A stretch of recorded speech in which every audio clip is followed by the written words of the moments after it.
The deadline for filing tax returns coming up very soon, and there are people calling now for it to be pushed back from Sunday.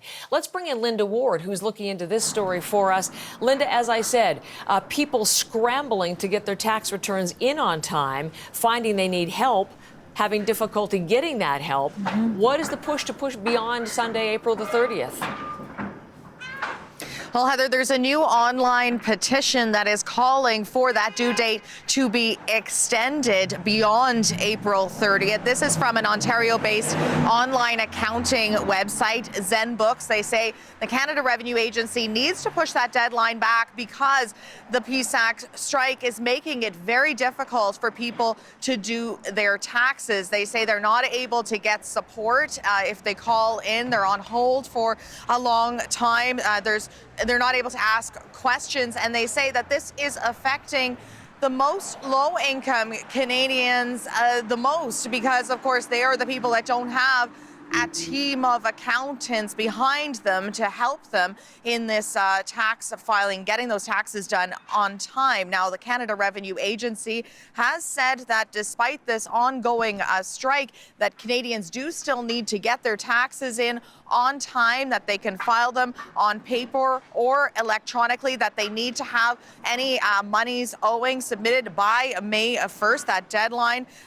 Though late penalties, they say, or interest for any of that, that they would be taking the strike into account and assess those on a case-by-case basis. Now, this petition does seem to be garnering some support. Their goal, 25,000 signatures, and they are inching up on that goal as we speak, Heather.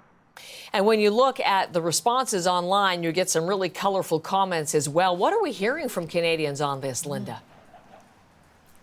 Yeah, you really get a sense of the stress. I mean, deadlines always cause stress. We know that in this business. But tax, when it comes to money, that's a whole different kind of stress. We have a comment on that petition from Kate Core. She says, I'm a student that does not have the extra time away from my finals and studies to figure out an old and outdated tax system myself without the expertise needed. We're also hearing from Tim Ryan, who works helping people file those taxes. I waited on hold for 3.5 hours today to speak with someone at CRA. Completely unacceptable, he says, makes it impossible to properly serve our clients. And from Sarah Tang, it's not fair for the taxpayers. She says they have to take the pressure to file the taxes on time, but they won't get their refund on time.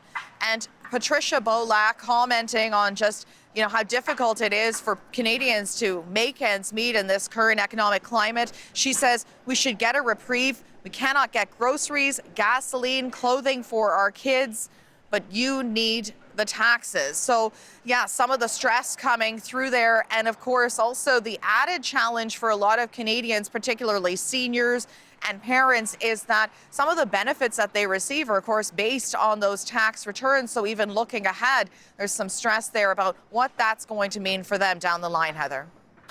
Linda, thank you for that. I know you're out and about going to be talking to people in Toronto for their perspective on this, and we'd love to hear from you as well if you want to send in an email to us and join in that conversation about an extension to the tax deadline. Would it make a difference for you? What is your personal situation right now, and is the strike by those public service workers, is it exacerbating things for you this particular tax season?